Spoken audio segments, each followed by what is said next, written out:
All right, welcome to the Digital at Scale podcast. I'm Bradley Taylor, and today I'm joined by my co-hosts Max and Adam. And today we're going to be exploring Claude 3.5. It's just been taking the internet by storm.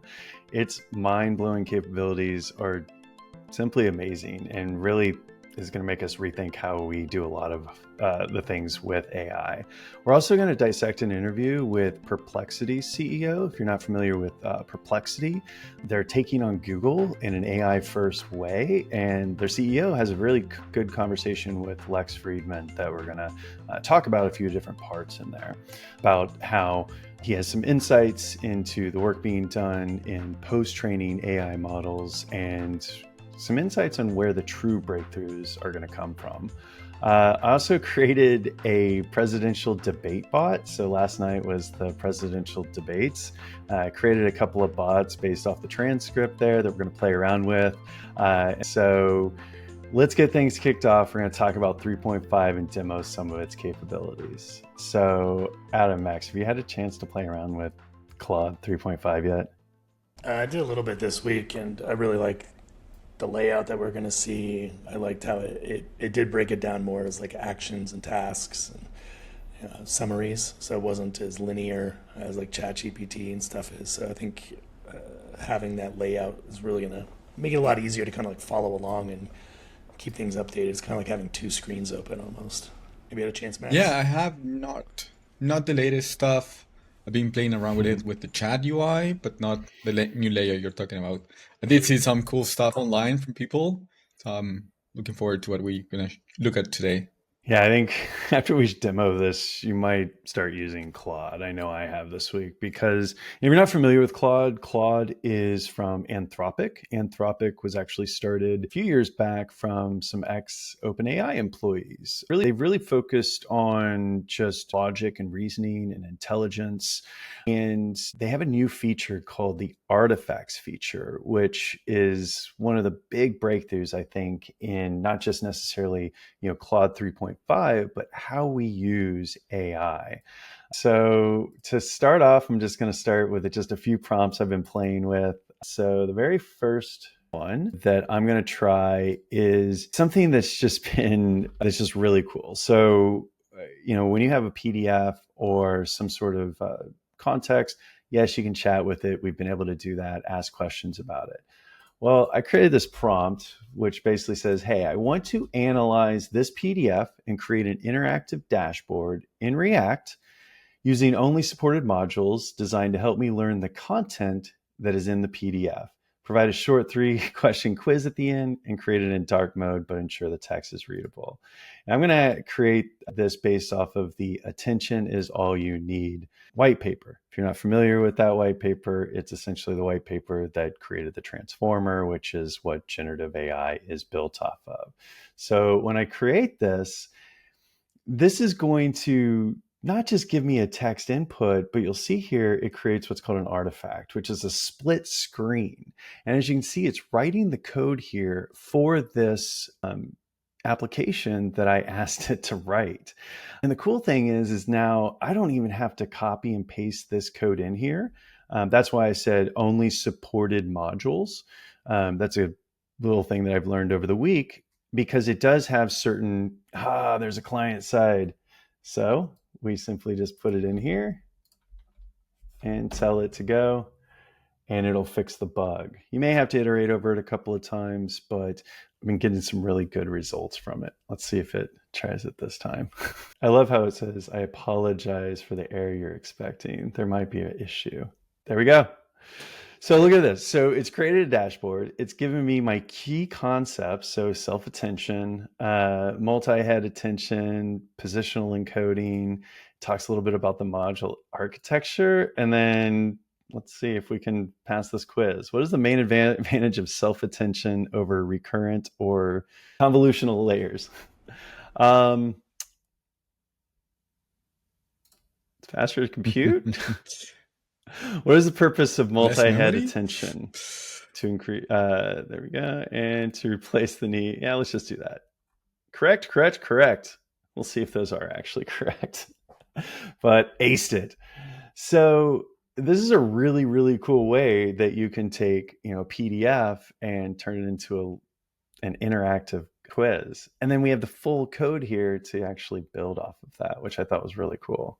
Can you open up that PDF? Yeah, well, yeah, so you can I mean, like, actually, even if it's not through here, just I'm curious.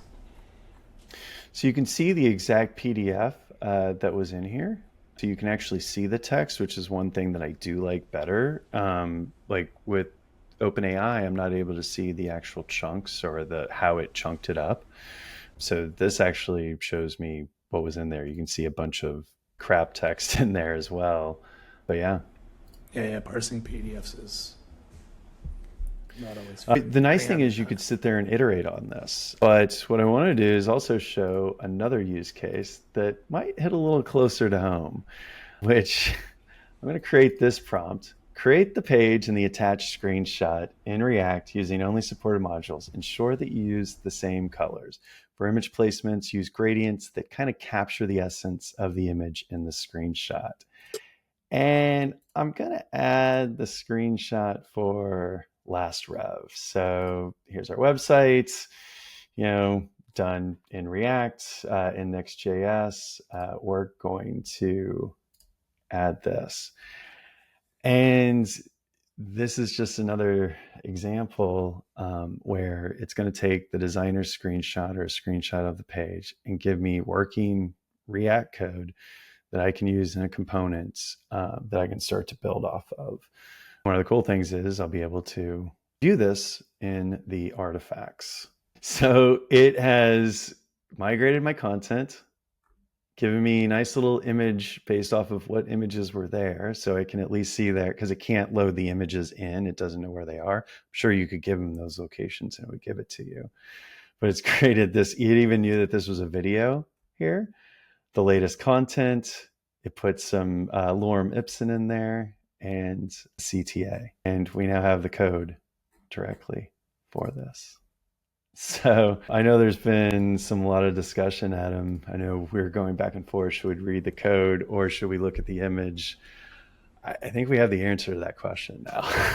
Yeah, can you pull that back up and just ask it a Yeah. You question? want to ask some more questions and see what we can do with it? Yeah. Yeah, like ask it to make it more, just to break out things into like more individual components for like the different sections or something like that. The different components of into 'Cause this is, composable.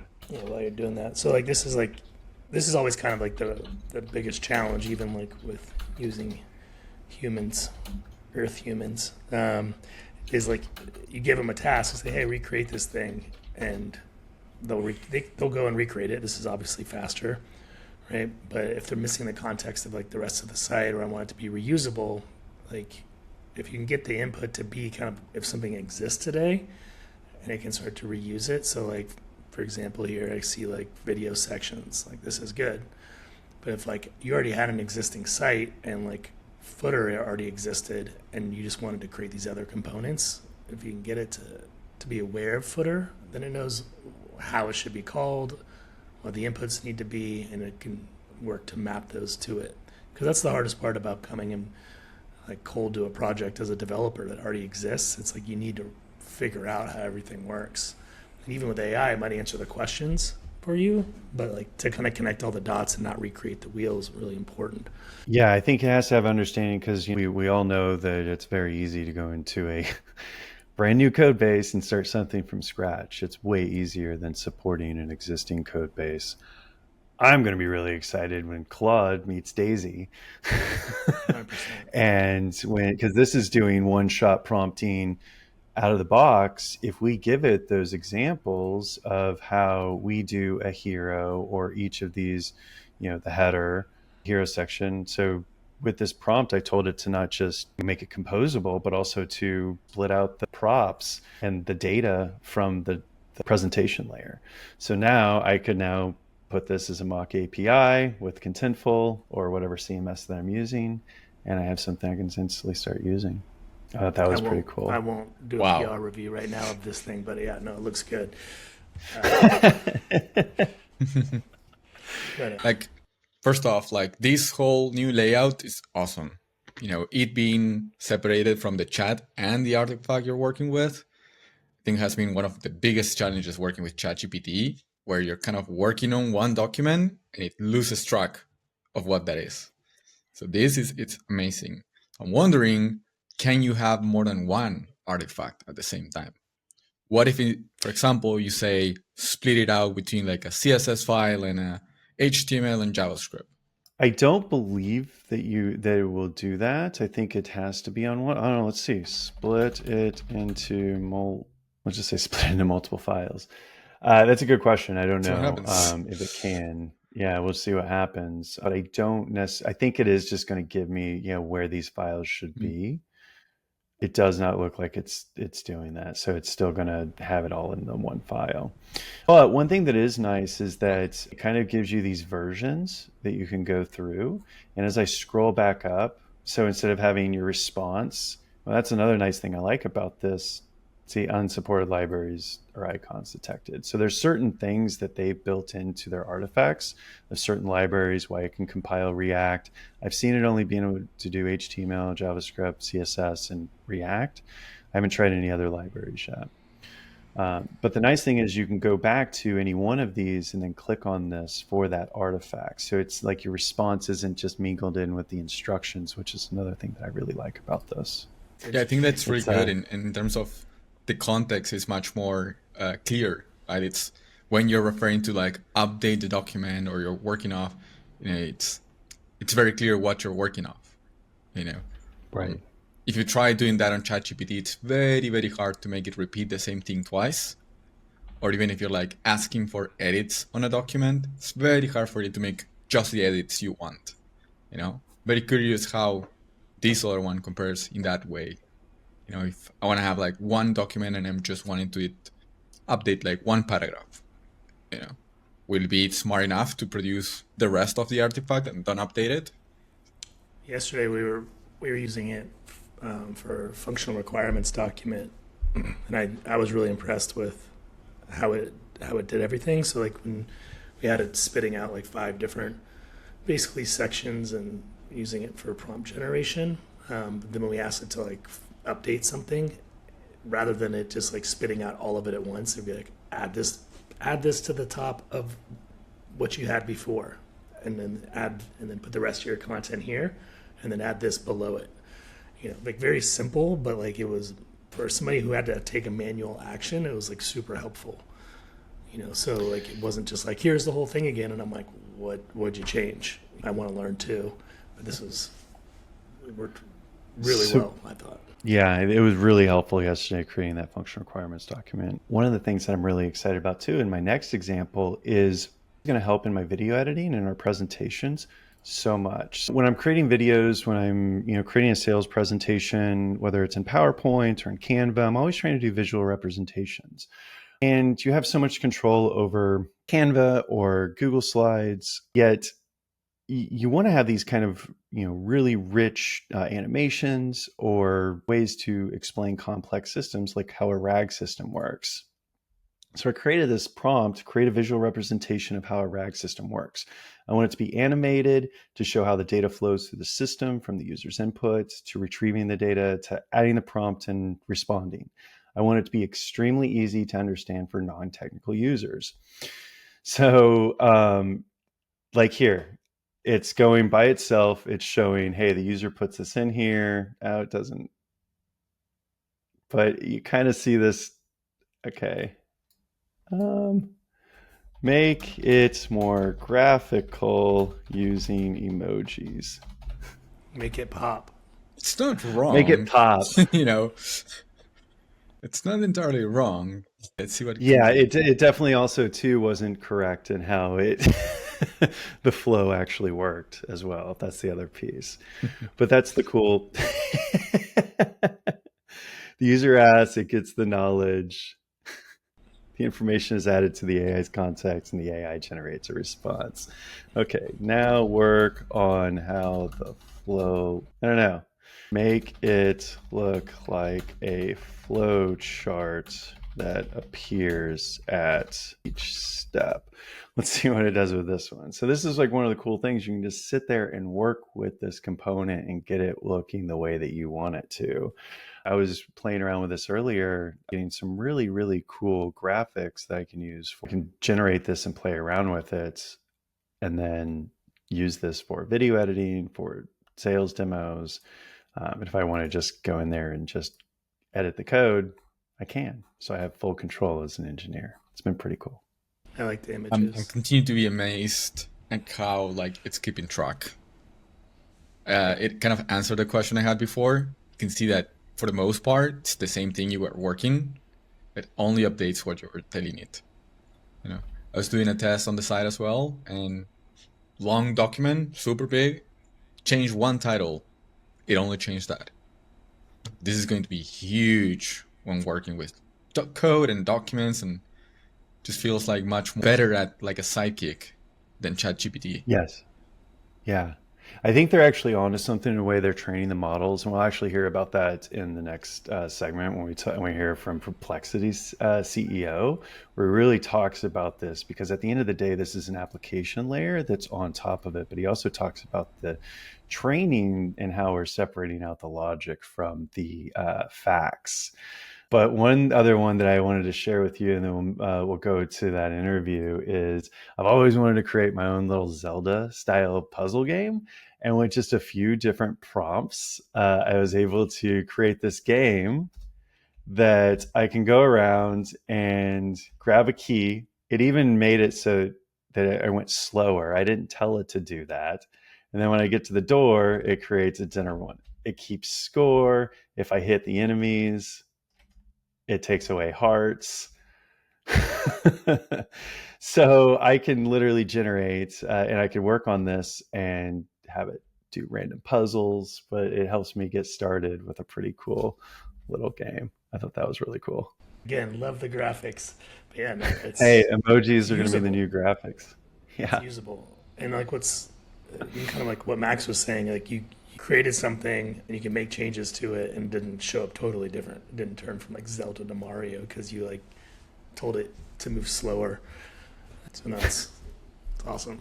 Just one thought about like what you're talking about, like with the different artifacts and like being able to split them up and everything like that. Like I mean, I'm sure it'll move faster than this even, but like there's no reason you couldn't tell it to like, hey, split these into files, put markers on there. Now create me a script, and I can take this thing and run a CLI, that CLI script, and it'll just create all those files for me. You know, if it's unable to like do those artifacts, you can like teach it to like put its own markers in, and then how to get it out, even if it can't do it. Imagine when we get 3.5 into the agent models we were using yesterday for the FRD to then just, hey, you have this error, you have this, self improving. Like, this is where, and great segue into the next segment, where Lex Friedman had a conversation with the CEO of Perplexity, where he really talks about where the next breakthroughs are going to be. And we're going to watch a few segments of this, but I really like this story arc because talk about RLHF training, and that is reinforcement learning from human feedback, which is how we get the amazing things we just saw. You know, we have to train these models using humans to say what's right and what's wrong in order for us to get this. So he has a really good conversation. All right, let's take a look at what the CEO of Perplexity has to say. How important to you is RLHF, that aspect of it? It's really important. It's even though you call it as a cherry on the cake, This cake has a lot of cherries, by the way. it's not easy to make these systems controllable and well behaved without the RHF step. By the way, there's this terminology for this. It's not very used in papers, but like people talk about it as pre-train, post-train. And RLHF and supervised fine-tuning are all in post-training phase, and the pre-training phase is the raw scaling on compute. And without good post-training, you're not going to have a good product. But at the same time, without good pre-training, there's not enough common sense to like actually have the post-training have any effect. Like you can only teach a generally intelligent person a lot of skills, and that's where the pre-training is important. That's why like you make the model bigger. the same RLHF on the bigger model ends up like GPT-4 ends up making ChatGPT much better than 3.5. But that data, like, oh, for this coding query, make sure the answer is formatted with these markdown and like syntax highlighting, tool use, and knows when to use what tools. You can decompose the query into pieces. These are all like stuff you do in the post-training phase, and that's what allows you to like build products that users can interact with, collect more data, create a flywheel, go and look at all the cases where it's failing, collect more human annotation on that. I think that's where like a lot more breakthroughs will be made. On the post-train side. Yeah. Post-train plus plus. Post-training plus plus, as Lex likes to call it, essentially talking about, all the things that you can do with the AI. For instance, connecting it to the different systems, using that reinforcement learning from human feedback to then fine-tune your models, create different data connections, how you chunk your data. I think, he talks exactly to that. Yeah, and I think for me, it's really interesting because whether people agree or not, it's almost like we're teaching a human, things that like they just kind of like naturally learn over time. So it's like, hey, I need you to build this. But like, I don't know where to start with it. Like, here you go. I guess I have an answer, but it's like, no. Like, you got to look at the question. You got to like kind of like extrapolate out like what is it, not just the answer, but like what is it that they're asking for really. And I think that's why Claude was working so well a lot of those times versus not redoing everything. But we're effectively just teaching AI to like think like a human in certain scenarios, and like it needs feedback, like not just on specific things, but I think it's going to get to a point where it's going to, probably already is, like asking, like, is this correct itself? Like, this is what I'm thinking, and it's like, yeah, continue on that path. And even with like what we've been doing for the past year or two, whatever it is now, like, Brad, I think you kind of stumbled on a lot of this really early with having it ask questions back to itself, prompting the user, like, and that's just like during the process. But we're talking like larger scale, like this post-training is going to be super important, in my opinion. So I really liked everything about this podcast from Lex and the CEO from Perplexity. Yeah, he definitely talks a little bit about that too, and kind of that curiosity model. Like, one of their, goals is to enhance users' natural curiosity, right? Just ask some questions to help spur, you have the initial, as he calls it, the initial spark, but AI can help you to think of what to ask next. And that's how I make all of my prompts now, is to always just ask me new questions, because at the end of the day, it's just, that's the brainstorming part. Like, I just need you to like, oh, I didn't think about that, or that's a good question to ask. I was just thinking, like, when you say post-training, you're mostly talking about like reinforcement learning, right? By humans after the model has been out in the world. I think like that's going to really improve how safe AIs are, how human they are. That's where like we really can make them like not biased, because as they come out of like the factory, they're like generalists. Perplexity CEO was talking about. They don't know what humans expect. They don't know if you're being good or bad, if you're being safe or not. And that's where we can, through reinforcement modeling, kind of start providing that information. What's good or bad shouldn't be dictated by some tech company based off the data that they trained it on, right? You should have that ability to determine what you want that AI to do. All right, so he talks about the RAG architecture. If you're not familiar with RAG, it's retrieval augmented generation, which is kind of what we've been talking here, where essentially when your user asks a question, it will go and get the most relevant data, usually from a vector database, insert that into the prompt, and then you kind of tell it, use only this information, not the information you've been trained on. And he's going to talk a little bit about how this one little breakthrough kind of really is going to lead to some quite amazing things. Not just the training part of post-train, but like a bunch of and the RAG architecture, the retrieval augmented architecture, I think there's an interesting thought experiment here that we've been spending a lot of compute in the pre-training to acquire general common sense, but that seems brute force and inefficient. What you want is a system that can learn like an open book exam. If you've written exams in like in undergrad or grad school, where people allowed you to like come with your notes to the exam versus no notes allowed. I think not the same set of people end up scoring number one on both. You're saying like pre-train is no notes allowed. Kind of, it memorizes everything. Like Right. you can ask the question, why do you need to memorize every single fact to be good at reasoning? Yeah. But somehow that seems like the more and more compute and data you throw at these models, they get better at reasoning. But is there a way to decouple reasoning from facts? And there are some interesting research directions here. Like Microsoft has been working on this phi models, where they're training small language models. They call it SLMs, but they're only training it on tokens that are important for reasoning.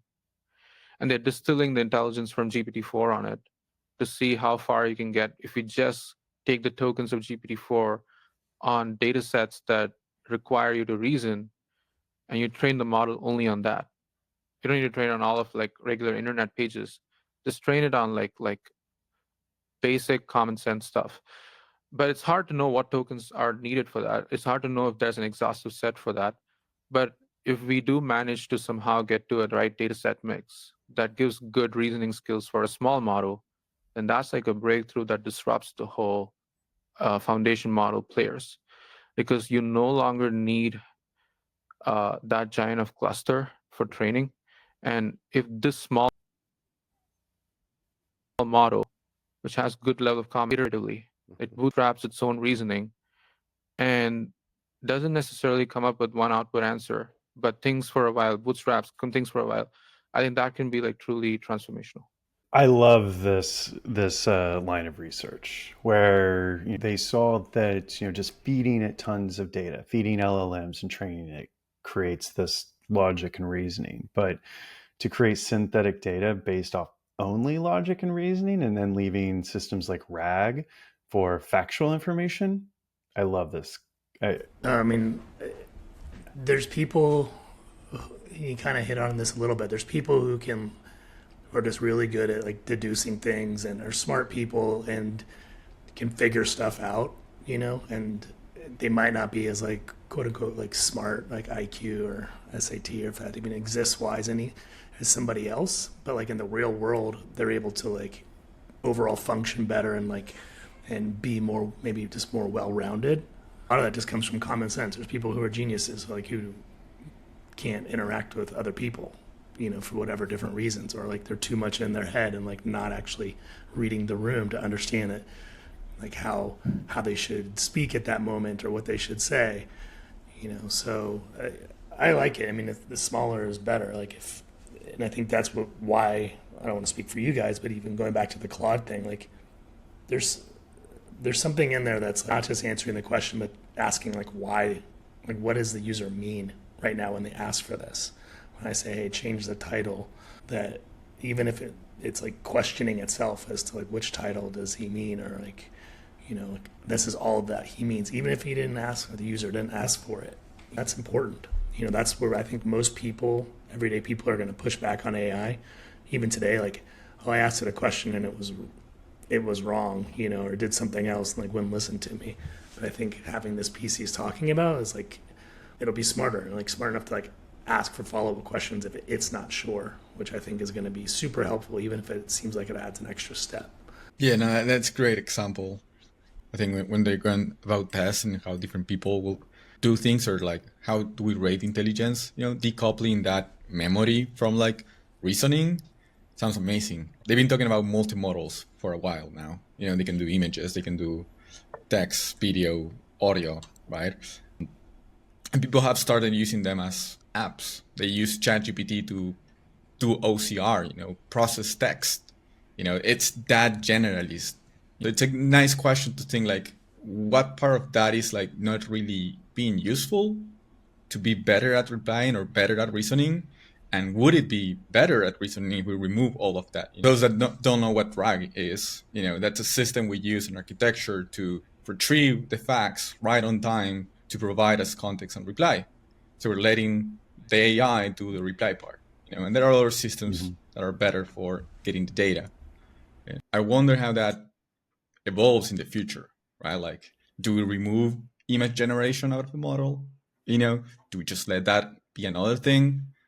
is the future a bunch of like micro models everywhere, all composed? I think that is where we're going, is a bunch of micro models that are very, very trained on logic, sense, and reasoning with a corpus set of data that is in a format that it is set to recognize, so that it knows, because it doesn't, like, the model itself doesn't need to know history or, these facts. It needs to know how to make sense of the data that it's presented.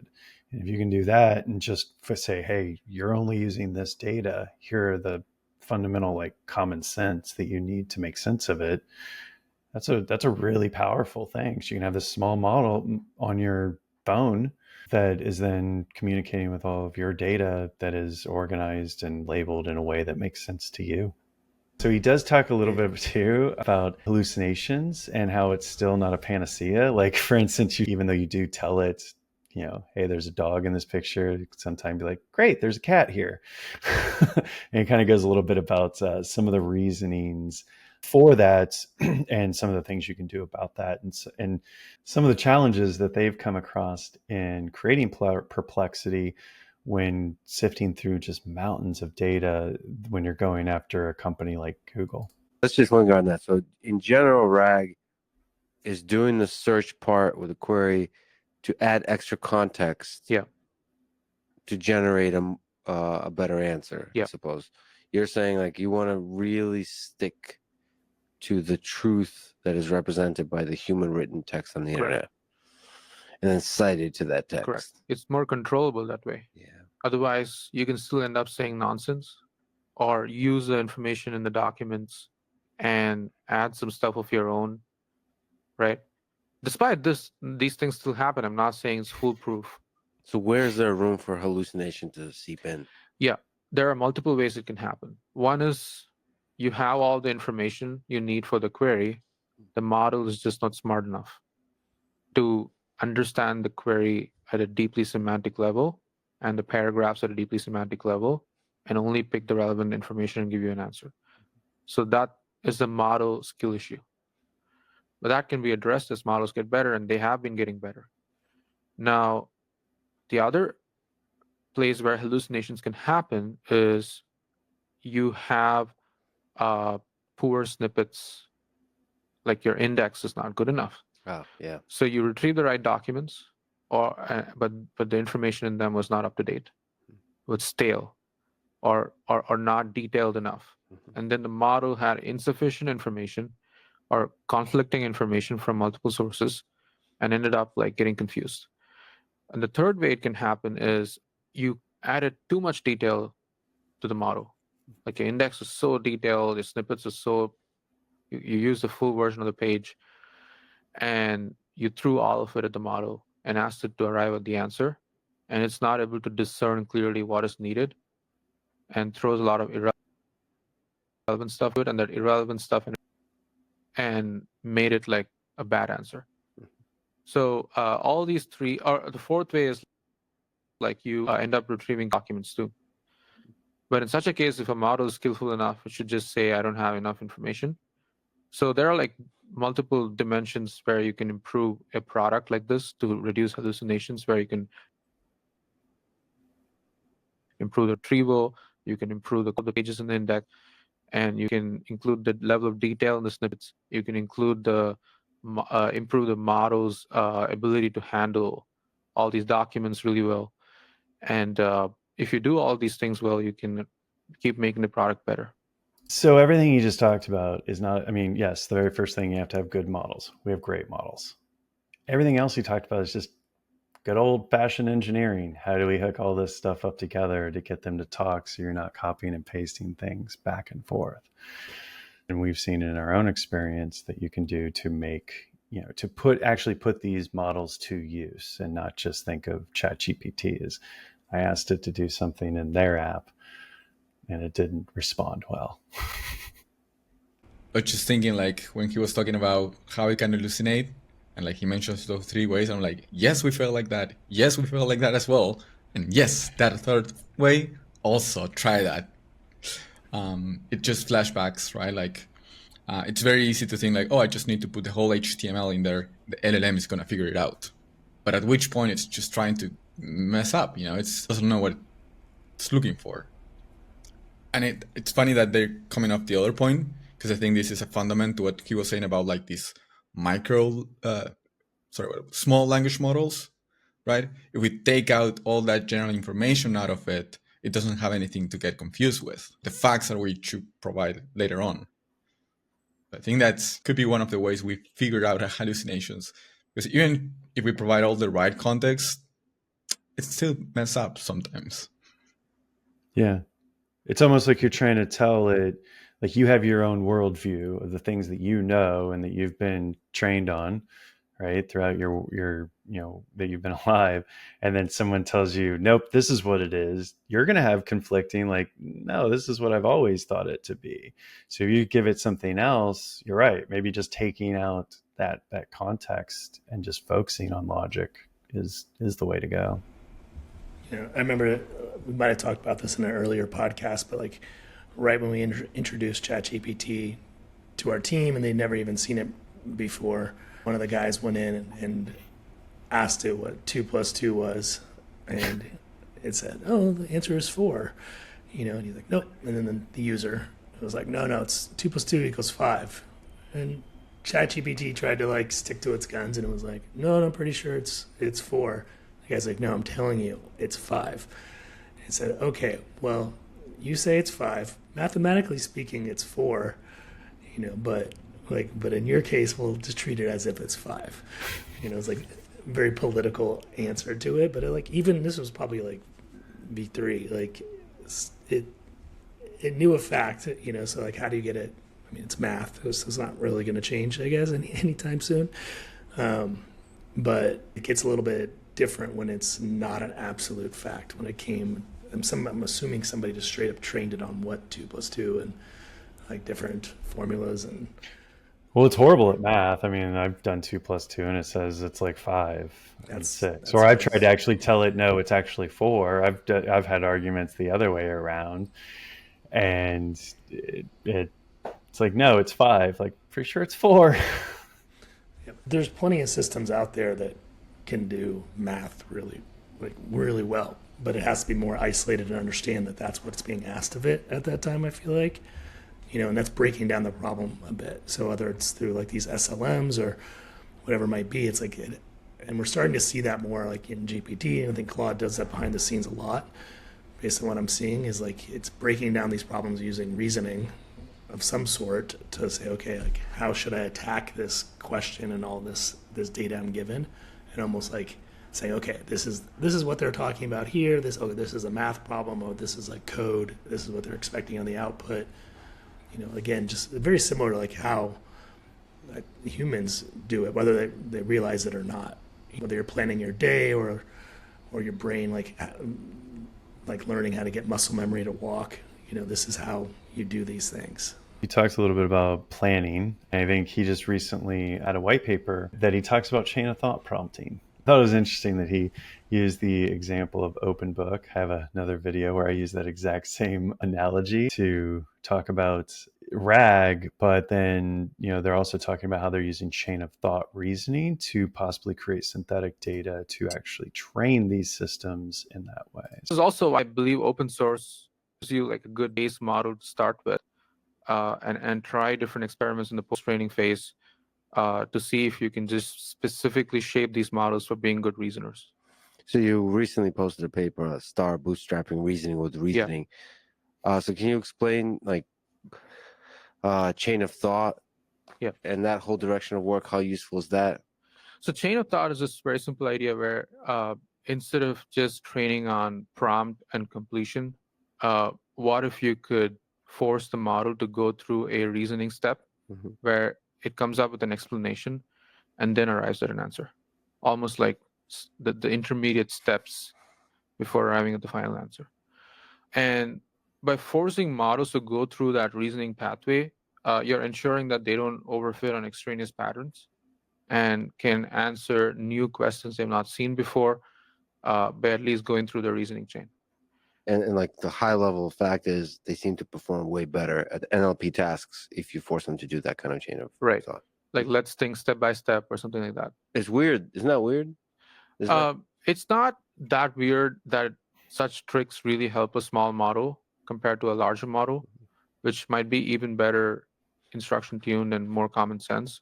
So these tricks matter less for the, let's say, GPT-4 compared to 3.5. But the key in some be prompts or tasks that your current model is not going to be good at, and how do you make it good at that? By bootstrapping its own reasoning abilities. It's not that these models are unintelligent, but it's almost that we humans are only able to extract their intelligence by talking to them in natural language. But there's a lot of intelligence they've compressed in their parameters, which is like trillions of them. But the only way we get to like extract it is through like exploring them in natural language. And it's one way to accelerate that is by feeding its own chain of thought rationales to itself. Correct. So he goes on to talk about how creating synthetic documentation definitely goes into deep into the paper, but this is a prompting technique that I've been using almost since day one of ChatGPT, but telling it to think step by step before doing anything. Because at the end of the day, these are just fancy autocomplete engines. So it's just predicting the next thing forward. By having it plan out its steps, it also has printed its instructions of how it wants to accomplish it in its history, so that when it's generating the next token, it has that instructions in there. So that's kind of how in the background it's working and why that works. But it's interesting to see how they're using it to now do synthetic data to create a big enough training set of just logic and reasoning that they don't have to scrape the web. I took some notes. It's when I was watching this, and it's early on in the video, the podcast. He was talking about like Google search and things like that, and they brought up like stock price for a minute, as well as like what's the weather like and things like that. Just one of the notes I took was, they can go fetch this data, from whatever API that's out there. It's like, oh, I'll go figure this out. Here's my like current data set. But what comes next? Like, why is the person asking that? Or what might be important? What else to give them? So if I just said, hey, what's the stock price of GameStop? And it says like $22. And it's like, yes, I got my answer. But if we're talking about like having this as like more like assistant and helpful, like it asking like, oh, giving me like, oh, this has gone up. We've seen a trend. It's been trending up for the past week, or yeah, it was trending up, but there was like this blip. Would you like to know more? Like actually getting to more like conversational type things versus just like answer, but also without going off on these like, here's like 3 paragraphs about the stock price. Like I don't want the history. It's like, have I asked you before about this, or what do other people ask? I think is really interesting. It's like when somebody asks this type of question, how can it learn from the next action that's took to maybe help answer it better the first time, next time, as a more complete answer potentially. Like we see this all the time in doing discovery projects and things like that. Like if we ask somebody if they want localization, we have a list of things we're going to ask. I also have a pretty good idea of like what their answers might be, as well as what things they might push back on. Even though I don't spit it all out to them, like I'm prepared to answer those questions with whatever knowledge I currently have. And so you can either cut that off at the pass and ask them up front, or you can just be prepared. So I'd love to see, I think we're going to start seeing this go deeper down that route and actually be like a true assistant without people having to teach it what to ask all the time. I was just thinking that it's a very interesting way of looking at it in terms of it having the ways to think about the steps kind of behind the scenes in a way, if I'm understanding you correctly, Adam. Because like Brad was mentioning with the prompting engineering, like that's a very good tool to like first, before doing anything, like tell me your assumptions, what questions you may have, what information you're not sure about, and then go and do whatever it is like I'm actually asking for. And that's like very, in my point of view, like very focused. Like I want to do this right now, but I may not want it to do it all the time. Sometimes I just want it to execute something, right? So how do you see that, Adam? Do you think like the model will get smart enough to like know what the action I want to do is? I mean, ideally it gets smart enough. I have some other notes around like personalization, but I feel like it can learn from kind of like the human hive mind. Like, so like it's, if somebody's asking you like, what's the weather like? And it says, sunny, it's sunny out. It's like, oh, what do you recommend I wear? Or, well, what about tomorrow? You know, if it has enough data of like, if it can kind of categorize like what's the weather like and however many different ways it can be asked, plus what was asked next, whether that's like, hey, you're wrong, or it's a follow-up question, if it can learn those things, then I think the initial answer it can give when things kind of fall into those categories, it can kind of like train itself just based on like kind of like passive human feedback of it. You know, like if I ask GPT for something and then I'm like, no, that's incorrect. Not like the 2+2 example, but just like, oh, no, you messed up here. That's like the better feedback than clicking the feedback button, in my opinion, because it has to happen enough. And they have to figure out a way to kind of like categorize these things, but that becomes its own little mini training model. This is why I think it's going to be really interesting to see how Apple does this, because everything you just talked about is around context. If I ask for the weather, maybe I want to go for my run, so it knows the context about that. But if I'm like, hey, what's the weather, and it knows I'm going to Sacramento this weekend or LA, then it should give me that information. It should also know, hey, when I get in my car and I put this music on, I'm probably looking for this. So all of these passive human signals are things that tech companies have been using for a while, to the point where you think that they're listening to you, but honestly it's just other signals like these passive things that the apps collect to really give you such good predictions that you think that they're listening to you. It's only going to get better. I don't know, they're definitely listening. I know that. Oh yeah, they're listening. I've talked, I can't remember what the topic was, but it was a topic I'd never discussed before and never looked up on the internet. And I said something. It was like a product of some sort. Like I'd had a conversation, somebody had a product, and like later that day, I got an ad for that similar type of product. Never looked it up, didn't look what it was called, just had a conversation. Something was I listening. think I would, tinfoil hat off. I don't think they're listening. I kind of have to agree with Brad. Like, No way. this is all passive, man. Like, you don't even know your trends, but an LLM can, or like whatever systems they built so far, they can. Like, we're just data points in a chart. When you see the pattern, like, we're not that unique, and you may think that you just came out with that today, but it's been like a series of events that take you to that decision, and they're just gonna get better at like predicting it. This is 100%, 100% something that I had no interest in at all. Wasn't, yeah. I'm gonna make it happen again. I'll figure it out, but I can't say it here, otherwise I'm in the pattern. well, I think though too, one of the biggest signals that they have is who you're around. Like we both have our, social apps. So if it sees you're around different people, obviously, okay, you're with that person. Well, what are the things that you've, seen online, which they have all seeing eyes?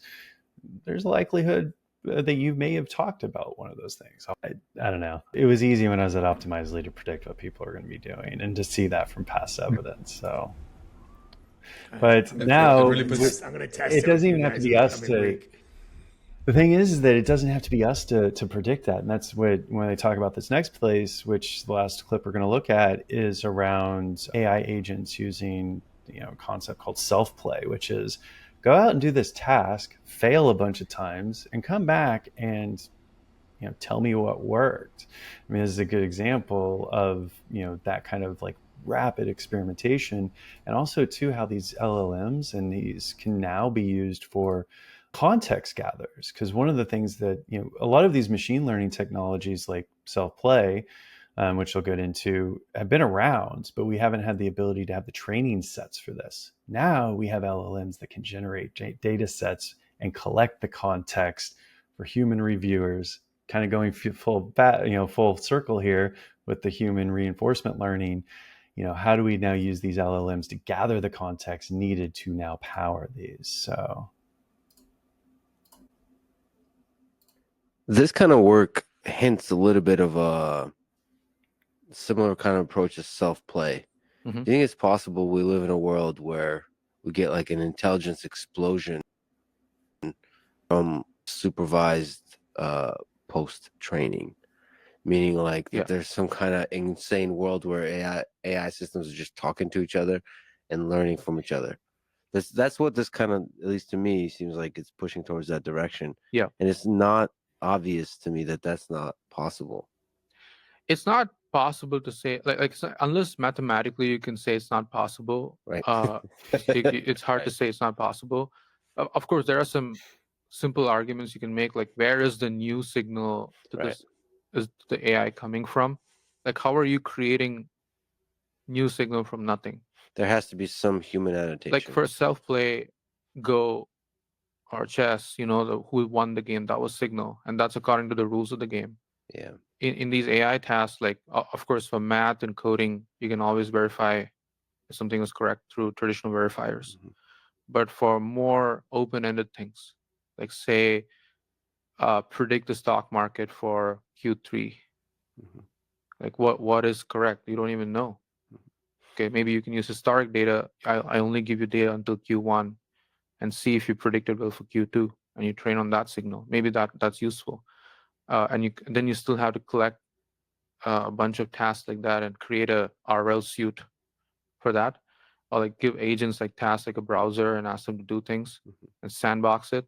And like completion is based on whether the task was achieved, which will be verified by humans. So you do need to set up a sandbox for these agents to like play and test and verify and get signal from humans at some point. Yeah. But I guess the idea is that the amount of signal you need relative to how much new intelligence you gain is much smaller. So you just need to interact with humans every once in a while. Bootstrap, interact, and improve. So maybe when recursive self-improvement is cracked, yes, we that's when like intelligence explosion happens, where you've cracked it. You know that the same compute when applied iteratively keeps leading you to like increase in like IQ points or like reliability, and then like you just like, okay, I'm just gonna buy and just scale this.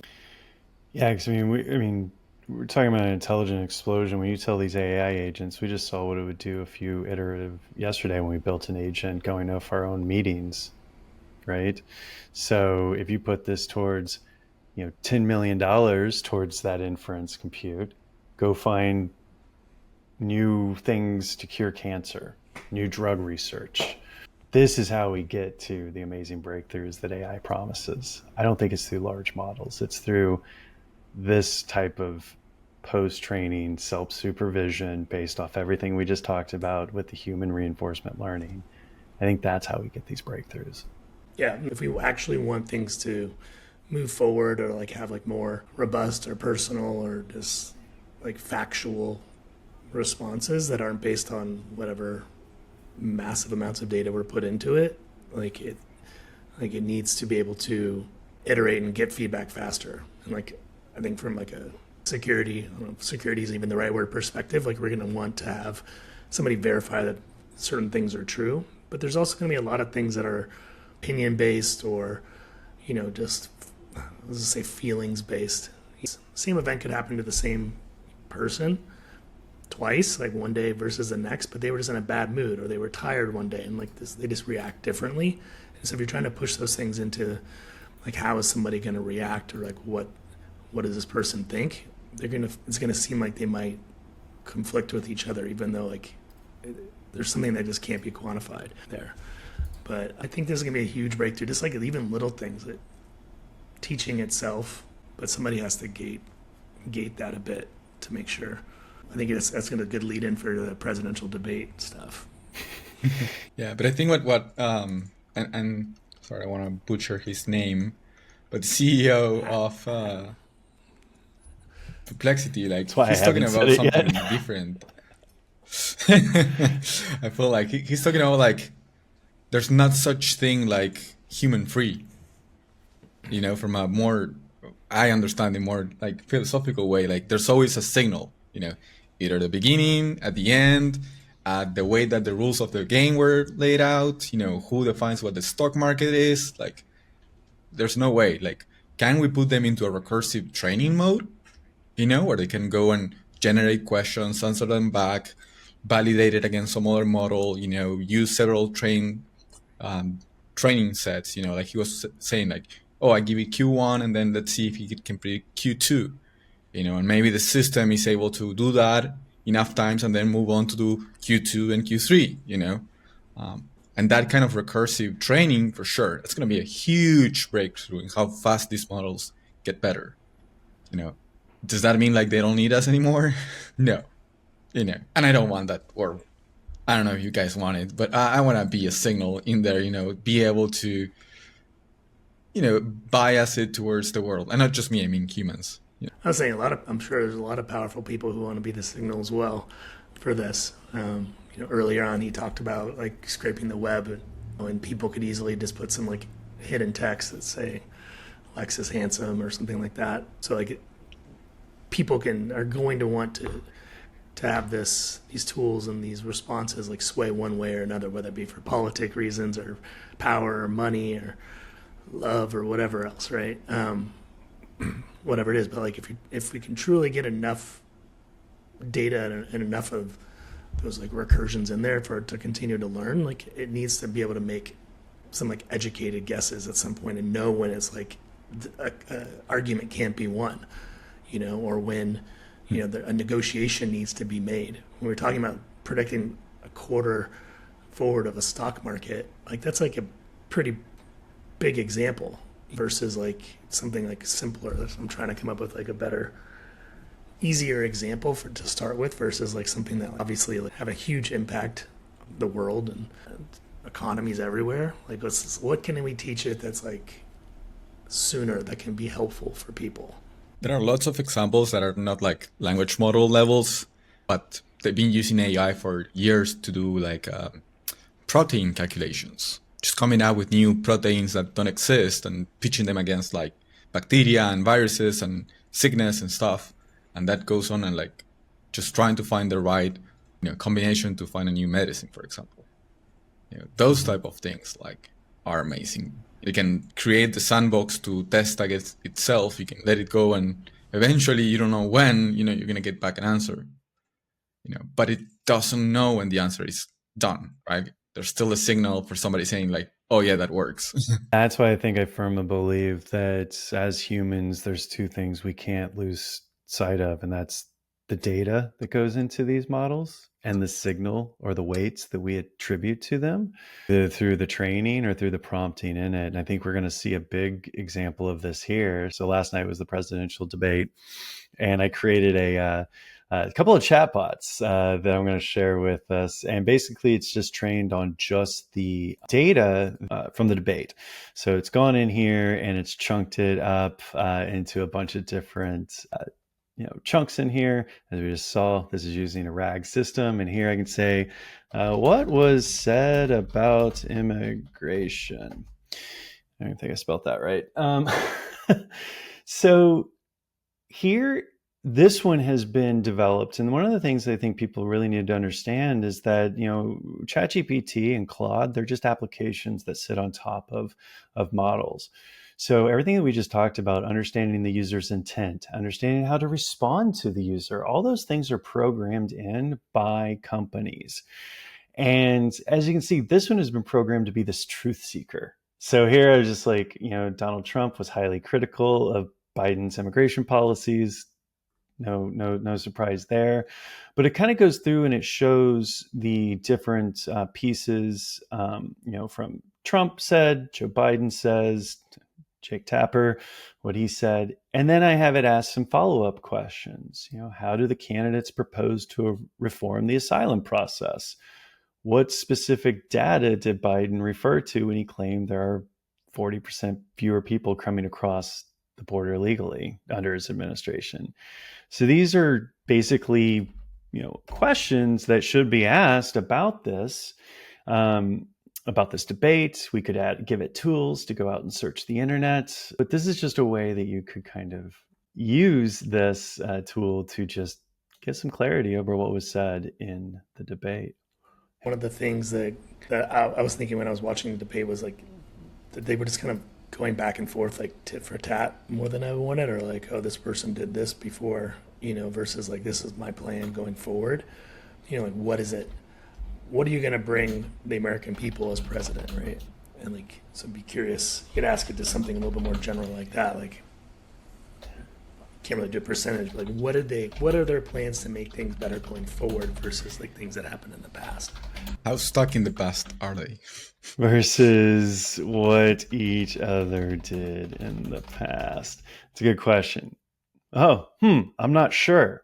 It's a good thing because that data probably isn't in there. And I created this to not speculate, okay, and to not speculate on this. So are there instances where they focus only on the past? So we can go in here and it can do this. Now, the way you talked about this, Adam, a little bit more is that this is where these rephrase and these prompts are. So the way that this one's set up is that this is the rephrase prompt. So each time that you add a new input in there, it rephrases based off the chat history and the question, and you can actually guide the conversation and what is brought back using this. And then there's the conversation prompt, which has a lot of these guidelines around truth seeking. Well, that's usually not how we get our media. And I did a whole video where we analyzed over 30,000 different transcripts from the mainstream media. So I created one that would be more of a Main Street Media clone. And so here's the Main Street Media clone, and all I've changed is the rephrase prompt and also the response prompt, so that it answers a little bit more like a political commentator. So if I say, what was said about childcare, it now talks like your crazy uncle on Facebook, where he went on talking his scripted talking points, and Trump just actually had the audacity to divert attention to tax cuts and ambiguous claims about being rated one of the best. It's all just a circus, folks. I think that is some truth seeking right there. It's all just a circus. All right, these are just some pretty fun chatbots that we put together. I'll put the links to them down below so you can play around them yourself. I think this is just showcases how important having control over those prompts, having control over how the data is chunked and how it's put together really is going to mean more and more and more than the LLMs themselves necessarily. So that's it for today. So thank you all for listening, and we'll see you next time. Bye.